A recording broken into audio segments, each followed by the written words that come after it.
ഇങ്ങനെ നമ്മൾ ഡെസേർട്ടിലുള്ള ജീവികളെയൊക്കെ കണ്ട് നമ്മൾ ഇറങ്ങി വന്നത് ഇതുപോലൊരു സ്ഥലത്തോട്ടാണ്. അപ്പോൾ ഇതൊരു അക്വേറിയമാണ്. അപ്പോൾ എൻ്റെ ഒരു ഹൈറ്റിലാണ് ഈ ഗ്ലാസ്സിൽ ഇവിടെ വെള്ളം ഒരു ഷെയർ ചെയ്ത് വെക്കുന്നത്. ഈ ഒരു ജീവിയെ നമുക്ക് ഇതിനകത്ത് കാണാൻ പറ്റുമെന്നാണ് ഇവർ പറഞ്ഞത് തന്നെ, പക്ഷേ ഇതിനകത്ത് കണ്ടില്ല. അപ്പോൾ ഏതായാലും നമുക്ക് ബാക്കിയുള്ള കാഴ്ചയോടൊക്കെ പോയി കണ്ടിട്ട് വരാം. അപ്പോൾ ഇതിൻ്റെ ഇങ്ങനെയാണ് ഇവർ സെറ്റ് ചെയ്ത് വെച്ചേക്കുന്നത്. അപ്പോൾ ഇതിലെല്ലാം നമുക്ക് നടന്നു ചുറ്റി കാണാൻ പറ്റും. പിന്നെ അവിടെ ഇത് അത്യാവശ്യം മീനുകളൊക്കെ ആയിട്ട് ഒരു അക്വേറിയം തന്നെ അവർ സെറ്റ് ചെയ്തിട്ടുണ്ട്. അപ്പോൾ നമ്മൾ വരുന്ന വഴിക്ക് കണ്ടതാണ് ഇത് ഇതേപോലെ ഒരു പാമ്പിൻ്റെ കൂട്.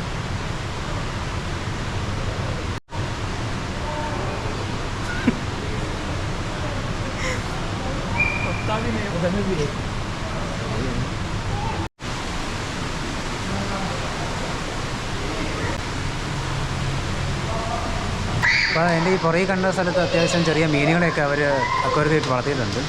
അപ്പോൾ നമ്മൾ കുറച്ചുകൂടെ ഇവിടെ വന്നപ്പോൾ കണ്ടതാണ് ഈ കുറേ ഫിഷുകൾ. അതിൻ്റെ കൂടെ നമുക്കിവിടെ ഇത് പെൻഗ്വിനെയൊക്കെ കാണാൻ പറ്റും.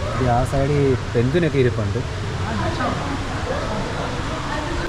അപ്പോൾ ഇതിൻ്റെ അടിയിലുള്ള മീനുകൾ ഇതുപോലുള്ളതാണ്. അങ്ങനെ നമ്മൾ അക്വേറിയത്തിൻ്റെ അവിടെ നിന്ന് വന്നത് പെൻഗ്വിൻ്റെയൊക്കെ ഇവിടെ വന്നു. ഇവിടെ കുറേ പെൻഗ്വിനൊക്കെ നിൽപ്പുണ്ട്. അപ്പോൾ നമ്മളിനി ഇവിടുന്ന് അങ്ങോട്ടാണ് പോകുന്നത്. അപ്പോൾ ഈ മരത്തേലൊക്കെ കുറേ ജീവികളൊക്കെ ഉള്ള കൂട് കൂട്ടിയിട്ടുണ്ട്. നമുക്കത് അവിടെ ആണെങ്കിലും അതിനൊക്കെ കാണാൻ പറ്റും ജീവികളെ. ഈ ഒരു ഏരിയ ചെറിയൊരു ഫോറസ്റ്റ് പോലെ തന്നെയാണ് ഇവർ സെറ്റ് ചെയ്ത് വെച്ചിരിക്കുന്നത്. ഇവിടെ വന്നപ്പോഴത്തേക്ക് വലിയൊരു മീനെ കണ്ടു. ഗ്രൂപ്പർന്നോ അങ്ങനെന്തോ ആണ് അവിടെ കണ്ടത്. അപ്പോൾ അതിവിടെ 2 മീനാണ്. അത്യാവശ്യം വലിയ മീനുകളാണ്.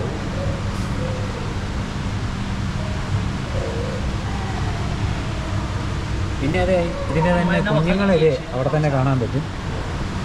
അപ്പോൾ ഇതിൻ്റെ മുകളിലാണെങ്കിൽ തന്നെ മരങ്ങൾ ഇവർ വെച്ച് പിടിപ്പിച്ചേക്കാണ് ചെയ്യുന്നത്. ഇനി ഇവിടുന്ന് കൊടുത്തേക്കുന്ന സീ എക്സിബിറ്റ്സുകളാണ്. അപ്പോൾ കടലിലുള്ള ജീവികളെയാണ് നമുക്കിനി ഇവിടെ നിന്ന് കാണാൻ സാധിക്കുന്നത്. നമുക്കിനി ഇവിടുന്ന് കടലിൽ നിന്നുള്ള ജീവികളെയൊക്കെ നമുക്ക്, അതായത് ഫിഷുകളെ നമുക്ക് ഇവിടുന്ന് കാണാൻ പറ്റും.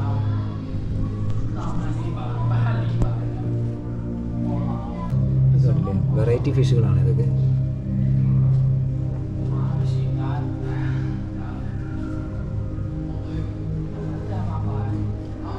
ഓക്കെ, നമ്മൾ ഈ ഒരു വഴി കൂടെ പോയി നോക്കുകയാണ്. ഇനി അവിടെ എന്താണുള്ളത്.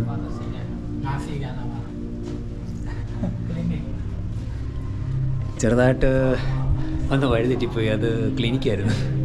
ഓക്കെ, നമുക്ക് പോകേണ്ടത് ആ വഴിയാണ് നമുക്ക് പോകേണ്ടത്. ഇവിടെ ഈ സൈഡിലും ഉണ്ട്. അതേപോലെ തന്നെ ഈ സൈഡിലോട്ട് വരുമ്പോൾ ഇങ്ങനെ ഒരു വ്യൂ ആണ് ഇവിടെ ഉള്ളത്. ഇത് എന്നേക്കാളും വലിയൊരു ടാങ്കാണ്. അപ്പോൾ ഇതിനകത്ത് നിറച്ച് ഫിഷുകളാണുള്ളത്.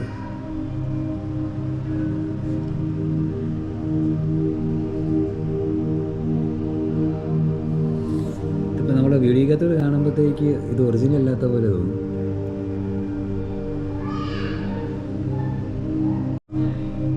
അങ്ങനെ നമ്മൾ ഈ ഒരു അക്വേറിയത്തിൻ്റെ ഇവിടെ നിന്നും പോകുന്നു. അപ്പോഴത്തേക്ക് ഈ ഒരു സൈഡ് ഫുള്ള് ഫിഷുകളുടെ ഏരിയ തന്നെയാണ്. പിന്നെ ഇവിടെ കടലാമകളെയൊക്കെ നമുക്കിവിടെ കാണാൻ പറ്റും. ഇവിടെ ഒരു കടലാമയുണ്ട് ഈ സൈഡിൽ.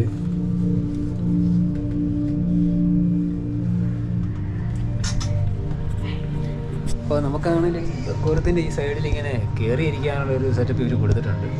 ഇപ്പോൾ ഫോട്ടോ എടുക്കാനാണെങ്കിലൊക്കെ തന്നെ അത് നമുക്ക് സൗകര്യമാണ്. അപ്പോൾ നമ്മൾ ഇവിടെ നിന്നും പോവുകയാണ്. അപ്പോൾ തന്നെ 2 മണിക്കൂർ കഴിഞ്ഞ് ഇതിനകത്ത് കയറിയിട്ട് നമ്മുടെ സമയം പോകുന്ന അറിയുന്നില്ല. അപ്പോഴത്തേക്കും നമ്മളിനി അടുത്ത സ്ഥലത്തോട്ട് പോവുകയാണ്. ഇവിടെ തന്നെ നിന്ന് സമയം കളയുന്നില്ല. പിന്നെ ഇവിടെ വരുവാണെങ്കിൽ രാവിലെ തന്നെ വരണം, എന്നാലും ഇത് കണ്ട് തീരത്തോളം തോന്നും. ഇതുവരെയും പകുതിയായില്ല.